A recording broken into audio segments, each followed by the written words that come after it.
Assalamu alaikum, everyone. Thank you for joining this session on machine learning with MATLAB. हमारा ये session जो है, this is in collaboration with the University of Okara's Department of Physics. वहाँ पे Dr. Mariam है. She's been kind enough to give us this opportunity to introduce from IDRACK's side MATLAB. With the ability to integrate machine learning algorithms, to introduce to the student and research body there how to maximize their research output using machine learning. A few points that I would like to highlight in the beginning is that if at any point you feel that my voice is not clear, please drop a message in the chat. You can either, Dr. Mariam is also one of the panelists. You can either directly message her or just leave it in the chat or just ask it as a Q&A. And I will try to address that issue. This session is 90 minutes, so we won't be able to cover everything. But the idea here is that we should be able to cover enough to get you people started on how to use machine learning with your research, either using MATLAB or using some other programming environment. So with this, I would like to give you a little bit of an introduction about Dr. Mariam's research group. So Dr. Mariam does research on microwave tomography, and her research work frequently makes use of data analysis and image reconstruction. So based on her research group and her attempts to put an interdisciplinary research group at the University of Okara's Department of Physics, we are putting this together. So having said that, I would like to say a few words about what IDRACK is and what IDRACK does. So IDRACK basically has three, you can call it legs or you can call it tiers. IDRACK in its first tier does something called exposure. So we try to meet with young students, and we try to meet with parents and try to raise interest of students in sciences. Going forward, the other thing that IDRACK does frequently is something called outreach. So we have these selection of topics. They can be from healthcare or they can be from natural sciences, and we try and take those topics to the public. So for example, some of the pictures that you're seeing on the screen in front of you were literacy campaigns that were done in January 2020 at the start of the coronavirus outbreak, where we went to different schools and we encouraged students to wash hands properly. And we did some simulations where we showed them how germs are transferred if they don't wash their hands properly, for example. But all of these things aside, the reason why I'm here today talking to you about MATLAB and machine learning is that in the third tier of IDRACK, what we do is we go to different universities and we organize workshops like the one that you are a part of right now. And in those workshops, what we do is that we pick up topics which students and researchers can use with their research. And we try to do capacity building. So what that means is that we will take up a topic, like for example, today we're talking about machine learning and MATLAB, right? So we'll go to different universities, we will pick up a topic and we will let researchers know what are the resources available and how they can use those resources to advance and address their research questions. So having said this, what IDRACK is trying to put together using all of these three tiers is to draw attention to current and emerging challenges that Pakistan is facing, right? So these challenges are obviously the climate change, because Pakistan is one of the worst affected countries from the climate change crisis. You have a water crisis. I'm not very familiar with what is happening outside of Punjab, but in Punjab, the situation is very critical, right? So we are right at the edge after which point we will go into a point where water will become scarce, like scarcer than it is now.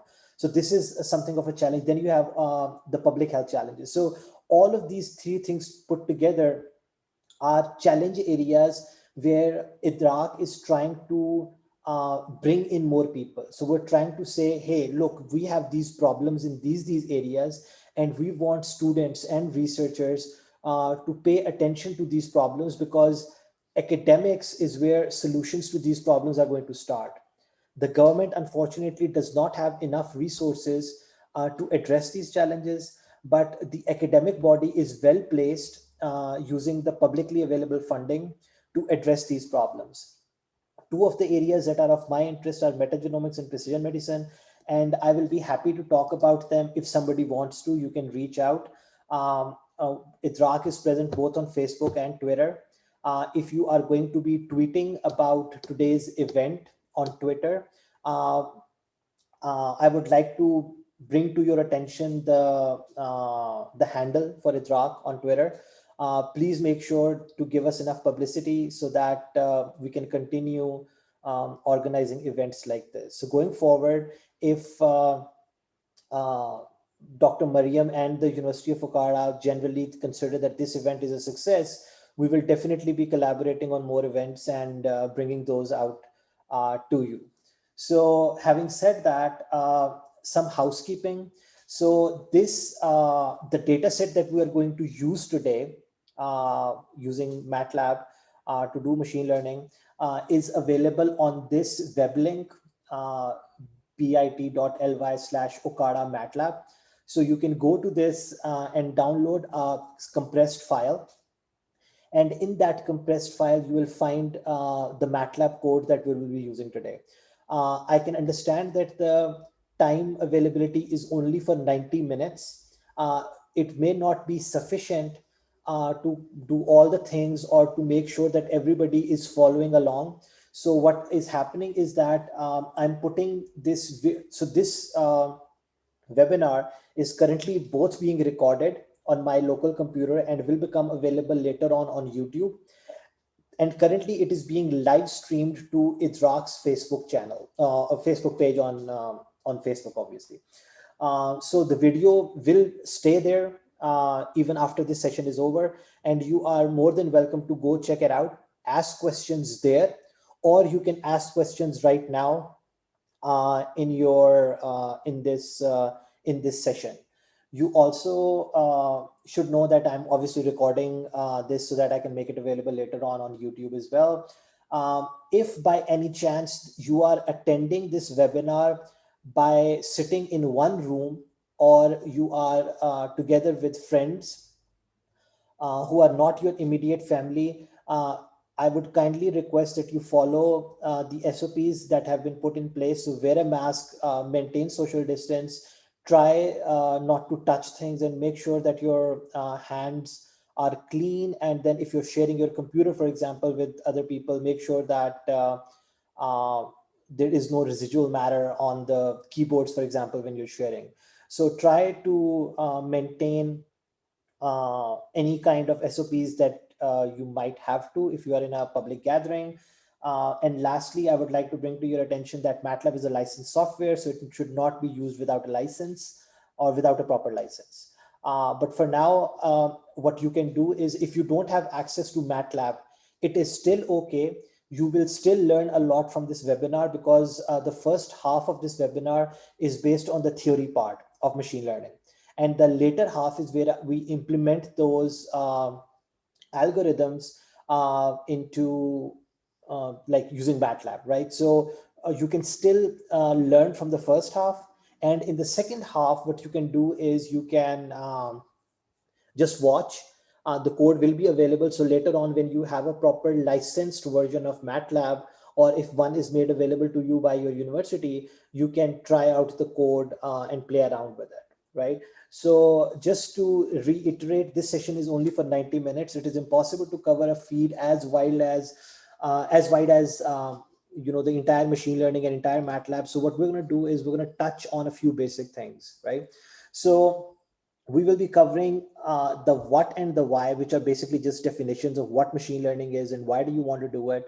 And lastly, we will be talking about the how part, like how do you actually go and do machine learning, right? So the how part is then further divided into two parts. So you will be doing, you'll be looking at knowing the basics, like if you want to get started with machine learning, what are the first steps that you need to take? It doesn't matter whether you're doing it with MATLAB or whether you're doing it with any other environment.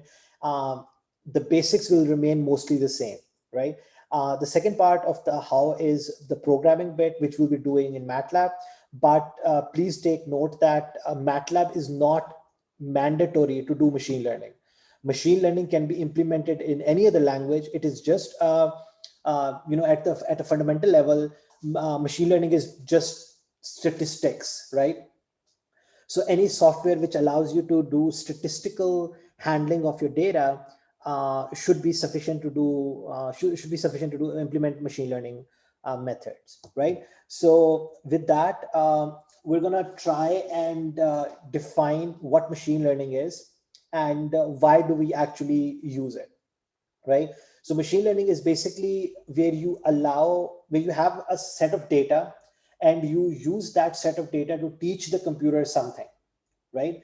And so the reason you should be asking is why do we want to do this, right? So in a lot of cases, you want to make predictions. A very simple case that we can look at right now is that today, if we know that, for example, there is a certain amount of COVID cases being registered in the COVID registry in Pakistan, we can take that trend and we can predict that if we don't follow the SOPs, how are the cases going to increase, right? So that is a classical example where you're making a prediction that what is going to happen 2, 3, 4, 5 days or 2, 3, 4, 5 weeks later, right?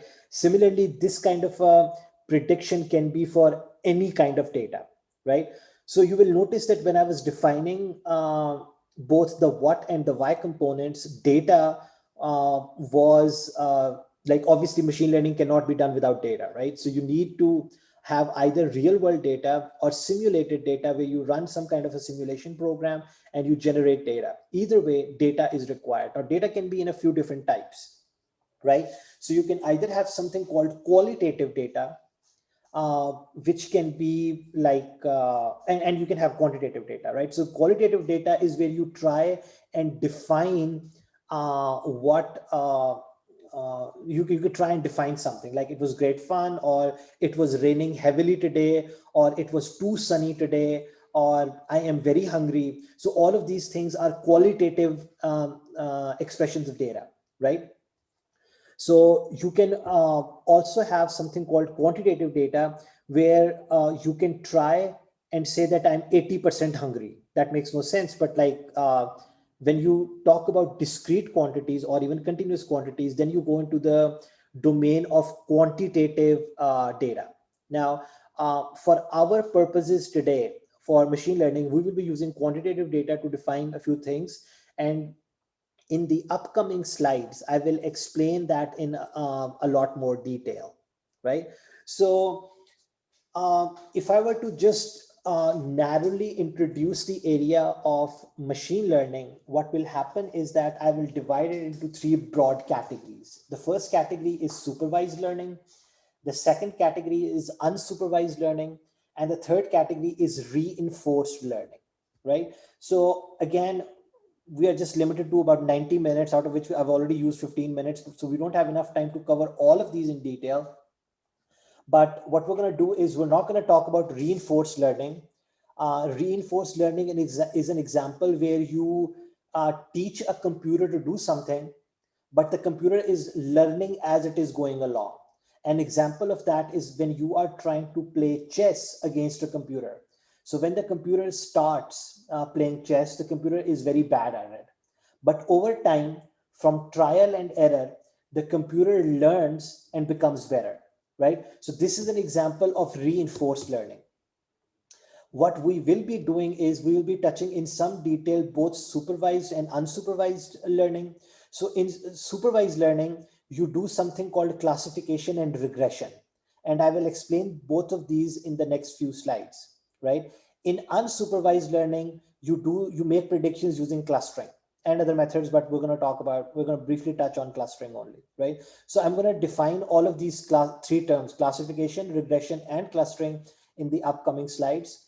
For now, it is just important to understand that when we get to the MATLAB part, right, I will only be looking at algorithms which do classification, right? Because we don't have enough time today to explore all possible algorithms and all possible ways in which machine learning can be done. But we will try to make use of the time that we have and invest it into classification, which is one of the most popular methods. I wouldn't say most popular, but most kinds of data can be worked around with classification schemes, right? So the primary difference between supervised and unsupervised is that unsupervised learning is where you just give data to the computer and you tell the computer to learn from it, right? You don't tell the computer what the data is about. And I will explain this in more, I will explain this in a bit more detail later on as well. But when we're talking about supervised learning, so in supervised learning, you give both the input data and the output data to the computer, right? And you ask the computer to implement a machine learning methodology, which takes uh, both the input data and the output data and tries to fit a model based on that training data, right? Common examples of this is how in your, if so, I'm assuming all of us have Gmail, right?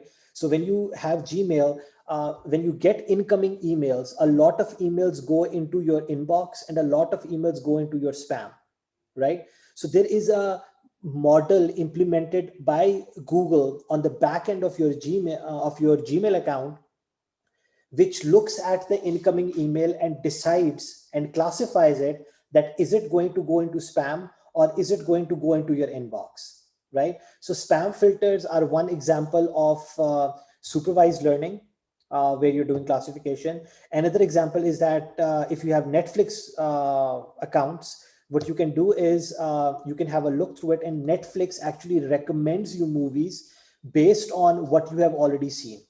These are also kind of things which are implemented if you go shopping online. For example, in Pakistan, if you're using the online platform of Daraz or Shopee or whichever one you are going around, or if you're on Amazon, for example, based on what you have previously bought or based on what you have been looking, the algorithm learns from your behavior, right? And it recommends you things. So that is another application where based on consumer interaction, you are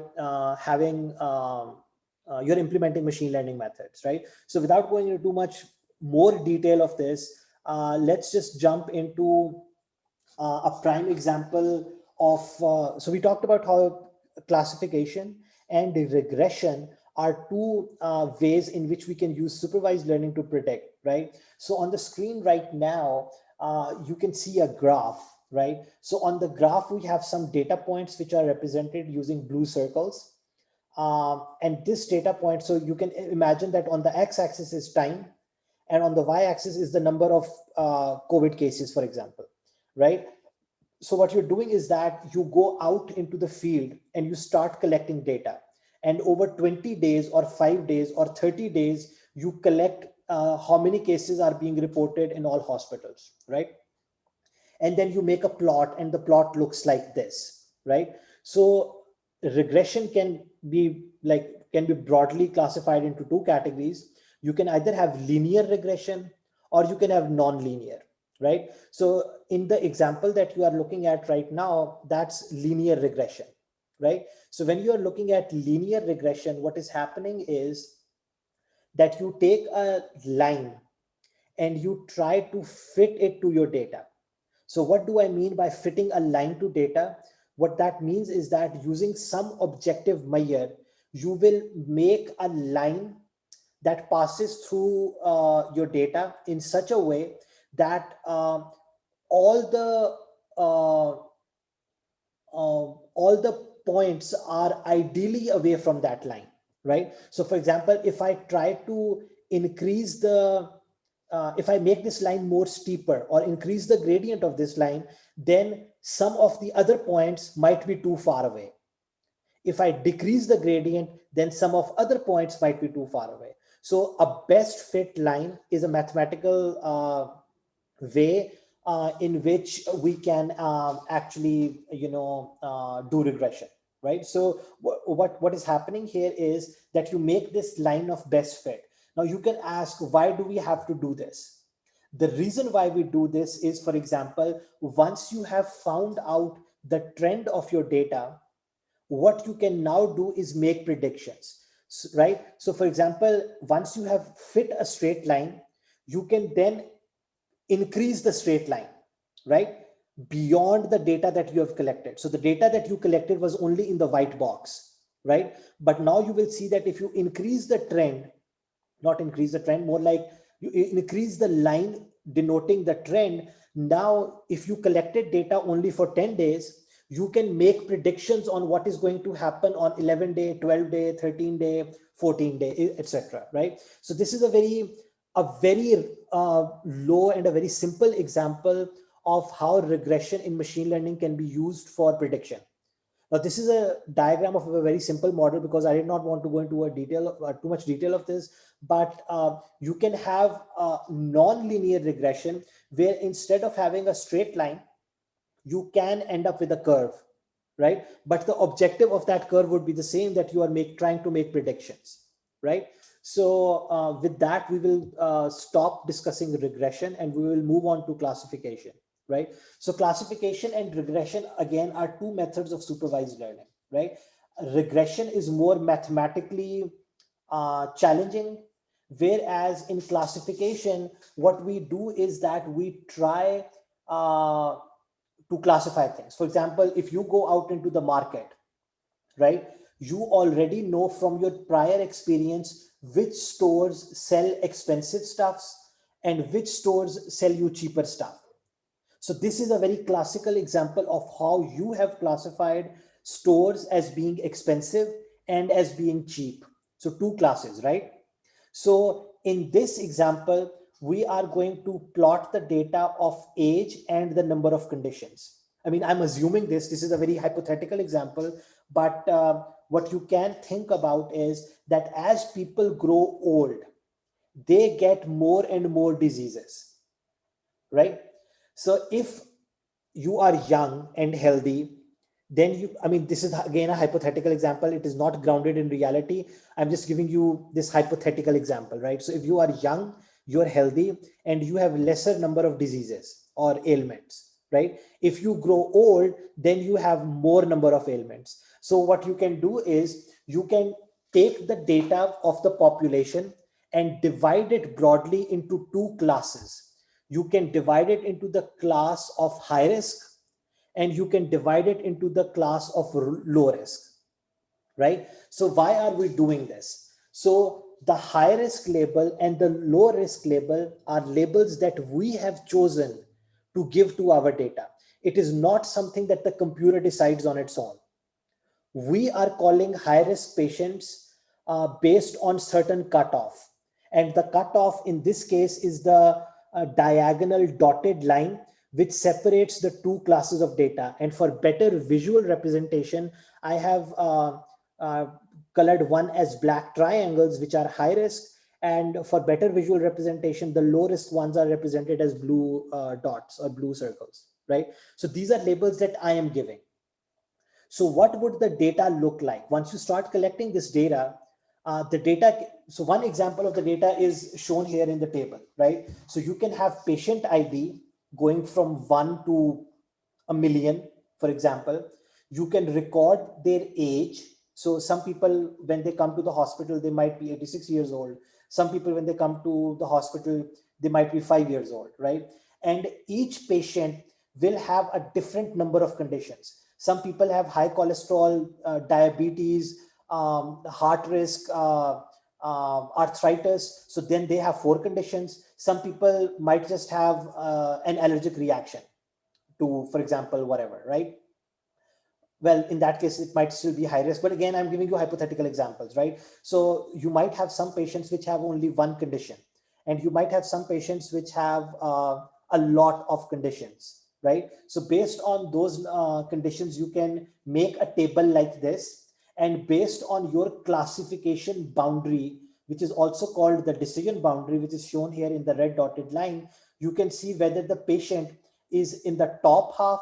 So if you plot the age 86 versus the number of conditions, are they going to be above the red line or are they going to be below the red line? And if they are below the red line, you assign them the label low risk. And if they are above the red line, you assign them the label of high risk, right? So why would we want to do this in a real world scenario? So when people go to the hospital, they might need to be attended. Either they can be put on a wait list and a doctor can attend to them after 3 hours, for example, because they are not critical, right? Or some people, if they are high risk, then they will need the doctor's attention very quickly, right? So based on this kind of a thing, you are using a predictive algorithm, which I will explain how that works. But before you get into the area of that predictive algorithm, you have looked at the data and you have made a classification boundary. And after you have decided on that classification boundary, now you are going to use the model to classify all incoming patients. So the patients in their medical record will already have their age and the number of conditions, and you will be able to classify them, right? So the last column in this case refers to labels. So the data, when we are doing supervised learning, needs to be labeled. Labeled data tells that what age and what condition should be called low risk and what age and what condition should be called high risk, right? So the machine will learn based on the labels that you provide during the training phase. And I will explain the training phase in more detail as we go into the upcoming slides. I see that some people have raised their hands in the Zoom participants. So what we're going to do is I'm going to take like maybe a 2-minute break. If something is not clear, please put a question in the Q&A. And I see that somebody named Jamila and Ahmed Raza have raised their hands. So do you have questions? If you have questions, you can pop them up in the Q&A and I will try to address them. If there is some other issue, like my voice is not clear or I'm going too fast, please feel free to let me know. Maybe I can ask Dr. Mariam, do you think that I'm going okay? Any problems up till now? Up till now, no problem. Everything is going good. Perfect. You can proceed. Okay, thank you. So somebody said voice is clear. Thank you. If there are no other questions or no other problems, I'm also monitoring the Facebook chat. So if somebody has any questions amongst the people who are watching on Facebook, please put your questions in the comments and I will try that I address them in. So some people have lowered their hands, so I guess that this was an accidental press. Okay, so I'm going to go to the next part. So just to briefly summarize, we have looked at supervised learning.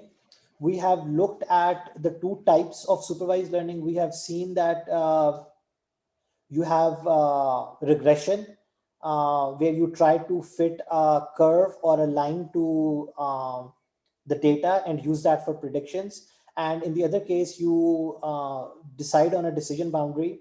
And based on that decision boundary, you do something called classification. So based on the data and your knowledge of the classification, you either in case, so this is an example, this is a very simple example of something called binary classification, right? So binary classification is where you only have two things to choose between, right? So you either have high risk or you have low risk, right? But this is only to explain the concept to you. In real world, you can have a lot more. You can have three labels, or you can have 30 labels, right? So your decision making becomes automatically more and more complicated, right? And I will explain this in a few more details with data that requires three partitions, right? So we will look at three labeled data in a few slides. But for now, we're going to cover one more concept, which is a part of the unsupervised learning.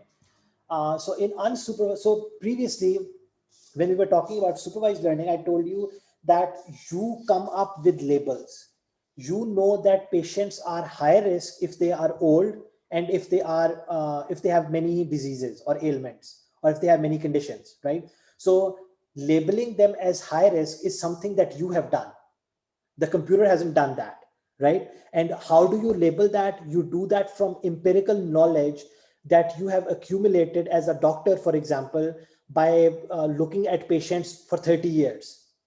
You have decided that patients who are going to be of old age and who are going to have more conditions, I'm going to treat them first, and the patients who are of lesser age and who have lesser number of conditions, I'm going to treat them later, right? So based on this, you have made the classification. Now in unsupervised learning, you have the data, but you don't have labels, right? So what you can do is uh, you can do something like this. Is again only one example. There are several other ways in which you can do clustering or do unsupervised learning as well. One of those methods is called k-means clustering. And what you do is you try to look at the underlying structure of the data. So how is the data distributed? So in this case, if you try and look at the data, you can see that you can make three clusters. And those three clusters I have then colored in different colors so that you can see how I'm assigning those clusters. So you can have a muddy colored, a brown colored cluster, pinkish and greenish, three colored clusters, right? So these three clusters are what you have identified, right? If you wanted, you could have said that give me 10 clusters, and the program would have made 10 clusters, right? In this same data. Or you could have said give me two clusters, and then you probably would have had a cluster up here and a cluster down here, right? So I think I wanted to explain another concept, and right now is a perfect situation where I can explain that. And that concept is of overfitting and underfitting. So overfitting is where your data has, let's say, three clusters, and you say give me 20 clusters, right? So you have done more than what is actually there. On the opposite end of this is something called underfitting, where you had three clusters, but you said, give me two or give me one, right?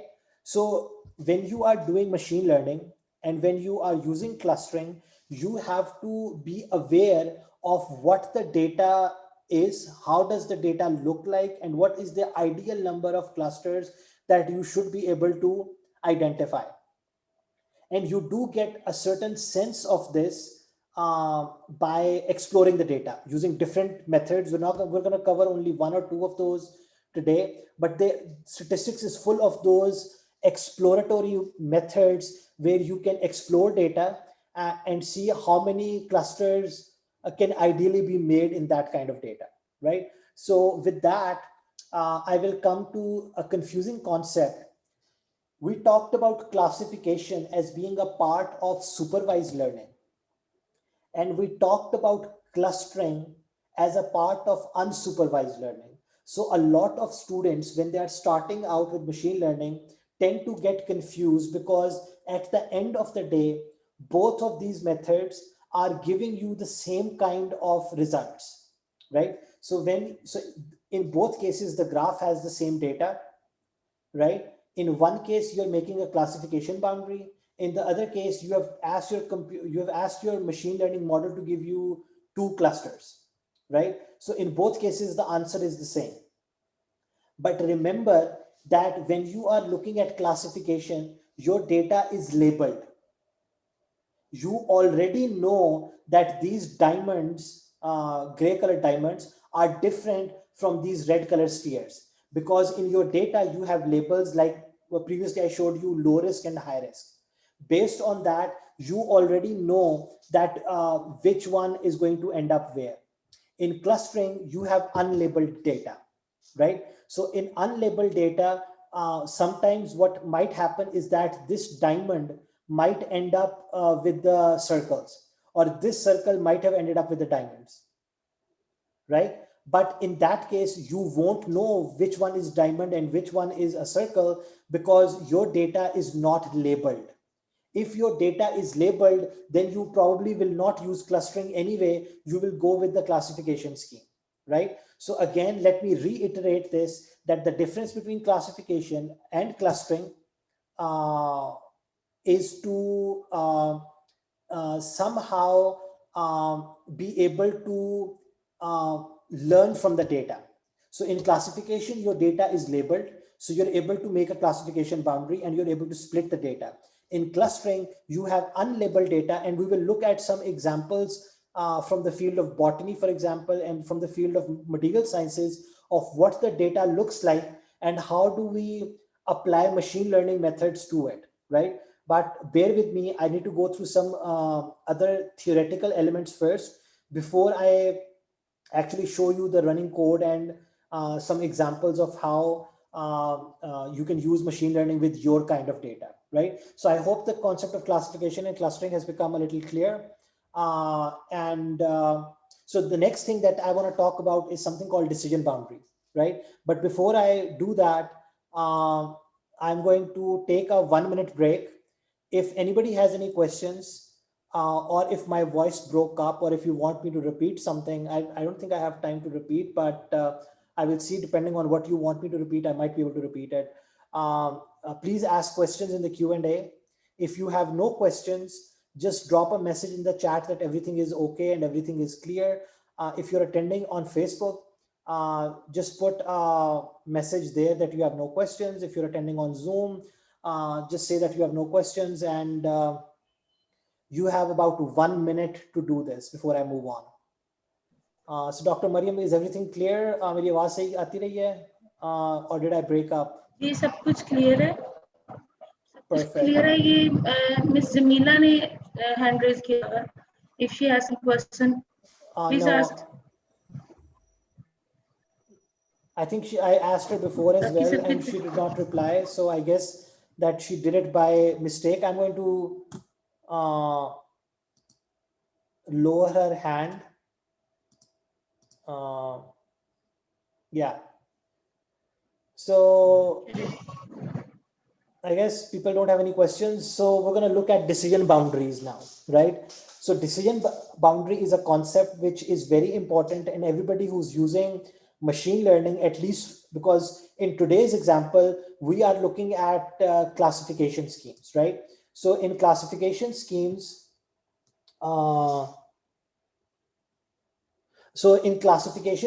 we usually work with, we usually try to partition the data.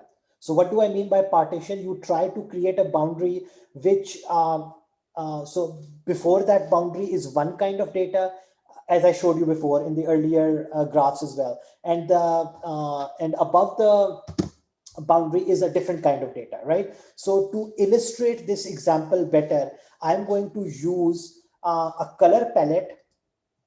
So this is what we talked about before. So that in classification, you have a decision boundary. So this dotted red line is your decision boundary, right? So anything above that is one kind of data, and anything below that is the other kind of data, right? So I'm going to use this color palette on your screen. So on one end of the color palette, you have the color pink, which slowly goes and becomes purple on the other end, right?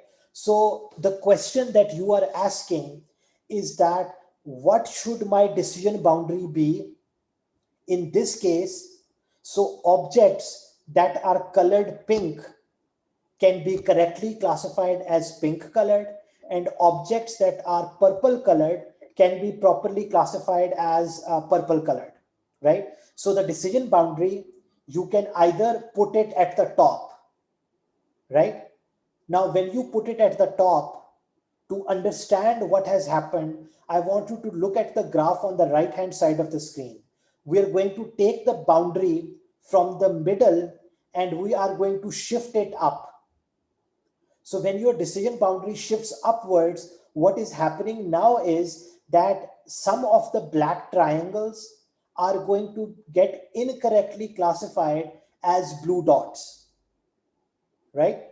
Because the four black triangles are below the boundary, right? So anything that is below the boundary is one kind of data, right? So you are now on the color palette, by putting the boundary to the top left corner, what you are doing is that a lot of things that are pink colored will end up getting classified as purple, right? Because your decision boundary is on one extreme. So let me point out, things that are of this color right below the boundary are going to be called purple colored because they are below the boundary. And anything that is below the boundary, so this entire area is going to be classified as purple. On the other extreme, you can have something where you put the boundary down here. If the boundary is down here now, everything that is above will get classified as pink. And to understand this, if we look at the graph, what we have done is that instead of having the boundary up here, we have moved it to down here.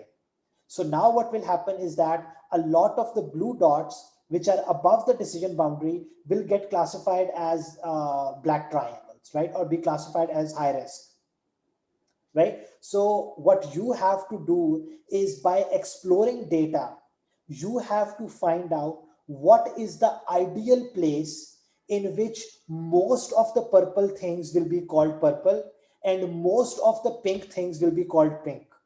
So in this case, I have used a very simple example to communicate the concept, but in real life, you have to explore your data using slightly complicated algorithms. Some of them I'm going to show you here using the example of flowers, right?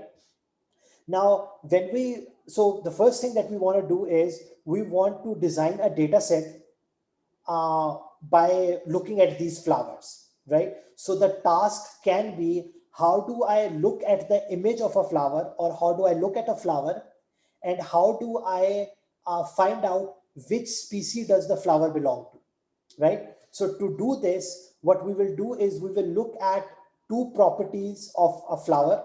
We will look at the petal of the flower and we will look at the sepal of the flower. And what we are going to do is we are going to measure the length of the petal and the width of the petal and the length of the sepal and the width of the sepal. And for each flower, we are going to make our observations and record them in a table. So for example, from the flower Setosa, we had sepal length of 5.1, sepal width of 3.5, petal length of 1.4, and petal width of 0.2, right? So now these four columns are called your features, and the last column is called your label or your target, right? So what have we done here? We have simply made a data set, and we now want to explore this data set, that if we want to correctly classify that which flower goes where, what we will have to do is we will have to find out how to make our decision boundary, right? So to do that, what I'm going to do is just show you a simple example where sepal length in the first column and sepal width in the second column are plotted in this scatter plot, right? So you will notice three colors. The red color comes from the Setosa flower, the green color comes from versicolor, and the blue diamond comes from virginica, right? So in this case, you will automatically see that the red dots are not mixed with the blue and the green. So it is very easy, looking at just the sepal width and the sepal length, to make a cluster up here, not actually cluster, to label these, but it will become very difficult for you to make a boundary because the blue and the greens are very mixed together, right? Now, it is important to start exploring your data. So the way to explore your data is to try out different machine learning algorithms.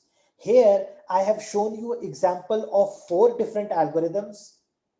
And what I have tried to do is that I have tried to create decision boundaries that if things are in red color, they will be up here and they will be called setosa.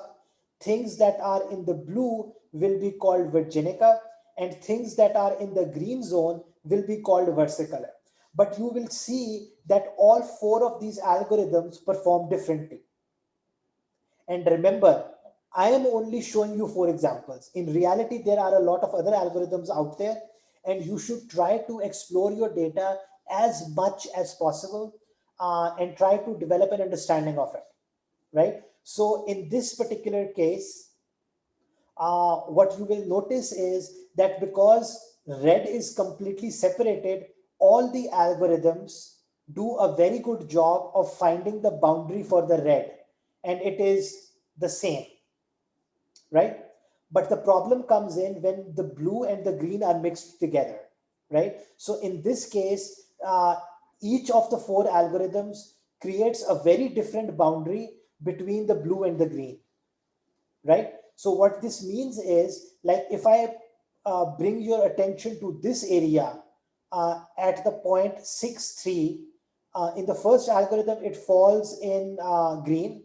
In the second algorithm, it also falls in green. But in the third algorithm, it will fall in the blue part. And in the fourth algorithm, it will also fall in the blue part. What this means is that when you have trained your data, and now when you ask it to make predictions, what will happen is sometimes things will get incorrectly classified, or what that means is that your predictions will be wrong, right? So the reason for showing you all of this is that you must explore your data. You should try as many. So right now, I've only shown you examples of data from flowers, but this data can be from geosciences. For example, you could be exploring earthquakes, or you could be exploring mountain eruptions, or you could be exploring air quality, or you could be exploring genetic networks, like how do genes interact with one another, or you could be exploring images, right? So you can take the image of a cancer patient, for example, and try to you can take images from a lot of people and see, and based on those images, you can classify which patients have cancer and which patients don't. I mean, this is just one example, right? So you have to understand that the data may come from a different source, but when you put it in a table and you try running machine learning algorithms on it, to the computer, it does not matter where the data came from. Once you have the data in, the techniques to explore the data are going to be more or less identical. Some may require a lot of exploration, some may require less. And I will, so this is one example where you need to explore the data to be able to find which algorithm performs best. I will show you another example when we start implementing the code in MATLAB in a few minutes, to show you another case where you have to be very careful. Otherwise, your model might give you incorrect answers, right? So, okay. So with this, I'm going to take a 1-minute break.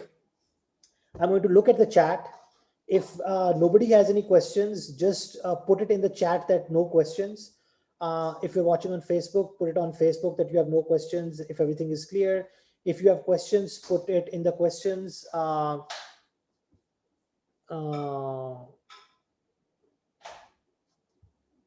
I'm going to read some of the questions and see if I can answer them.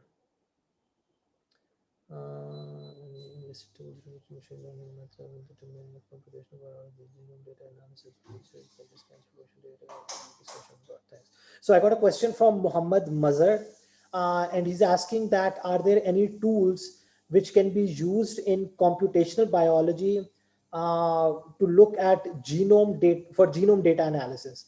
So again, this talk is mostly centered on introducing machine learning, right? Once you have gotten aware of what are the kinds of tools out there, when you start exploring your own data set, you will automatically find from Google or from Stack Overflow or from other examples in scientific literature. But to give you a short answer, Mazhar, there are a lot of tools available for genome data analysis using machine learning.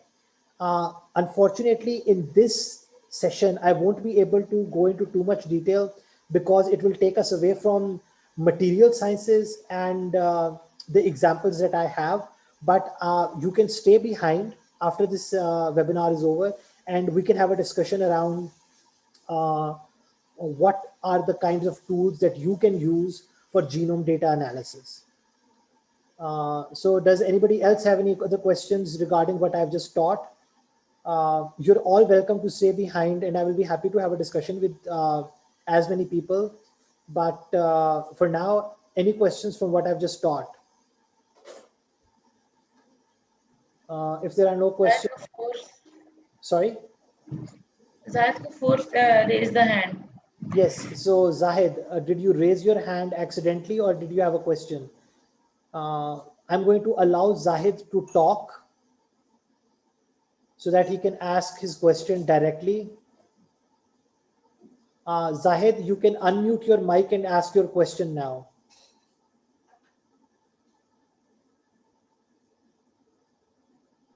I think it's accidentally. Yeah, okay. So what I'm going to do is disable talking and lower his hand. Okay, does anybody else have any questions? Otherwise, we can just go to the next step. No questions, no questions. Perfect. Okay. So up till now, what we have done is that we have identified that classification requires you to create a decision boundary. And I have now shown you that you have to, depending on where your data is coming from. Like for example, Mazhar asked, he wants to work on cancer genomics data. So his data will require him to run maybe these four and a lot of other exploratory methods to come up with the correct way to partition his data. If somebody is working on image classification of plants or material classification based on chemical properties of materials, they will all have to explore the data to find out what is the ideal way in which a decision boundary can be created, right? You will never get a perfect system, right? Because these are all models. And if you collect only 1,000 samples, that may not be sufficient. Sometimes you can collect 1 million samples and get the same answer that you might be getting from 1,000 samples. So you might have oversampled, right? So again, machine learning is a statistical technique, sort of. So you have to understand that in each case, you will have to find out which algorithm best suits you, right? There is no short answer that you can always use this or always use that. There are some algorithms which might perform better on one case, but might fail miserably on the other. And there are some methods, like for example, the one that we're going to talk today, it is a method which generally performs above average on all kinds of data, right? And I'm going to show you those in MATLAB in a few slides, right? So for now, we have to look at what a model is and so a model is basically a black box. You throw data in from one side and you get an output on the other. But how do you know that the black box is working correctly? That the method, previously I showed you 4 methods, right? So out of those 4 methods, how good is the method working? I mean, you made the decision boundaries, but is there another objective way in which you can find out whether the model is accurate or not? And to do that, I'm going to bring your attention back to the flower data set that we created, right? So in that data set, we are going to do two things. We are going to train our model, and then we are going to test our model. So the difference between these two things is that in training, what you do is that you tell the input and the output both to the model. So what that means in terms of a data set is that you will tell the model that 5.1, 3.5, 1.4, and 0.2, the features in the first row belong to the flower setosa. So you will give the input, which are these four features, and you will give the output, which is the label setosa, right? And you will give both of these things, and the model will adjust its parameters according to the input and the output, right? So the way to do this is that you take your entire data set, which is 150 observations, which we have collected in this table. So it goes from 1 to all the way down to 150. So out of these 150, let's say you will divide your data in 70% and 30%. So 70% of your data is where you will give the input features and the output features to the black box model for training purposes. So this is your training data set. And then you will have the other part, which is 30% of your data set, which you are going to call your test data set. So in the test data set, you already know what the answer is against those features. But to make sure that how good a model has been trained, you will only give it the input features, right? So you will only give it input features, and you will ask the model to make predictions. So the model for each of those entries will give you the prediction, but you already know from real world what those predictions will be, right? So so you will take the output of the model and compare it to the real world data. And based on that, you can measure how good the model is performing. Now, this is one way in which you can train a model. The other way is that instead of using approach A, you can use approach B. So in approach B, you can take your observations and divide them into three parts. Well, not divide them, and split them up into three parts. So you can have 50% call it training, 20% call it validation, and then 30% call it test. Now the test data will be the same as the one that I explained in A. But the difference here is that in the training data set, you will give the model the input features, and you will give it the label, and the model will fit to the data. Then for validation, the computer did not use validation data for training purposes. So in the validation phase, the computer will take the input features only. The computer knows the output, but it will not give it to the model. And the computer will see that how well does the model perform on the validation data set. And if it is not doing too well, then it will train it again and again and again. So in approach A, you did training only once.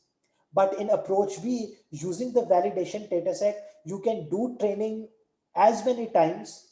And each time the training will help make sure that the predictions made by the model are getting better and better.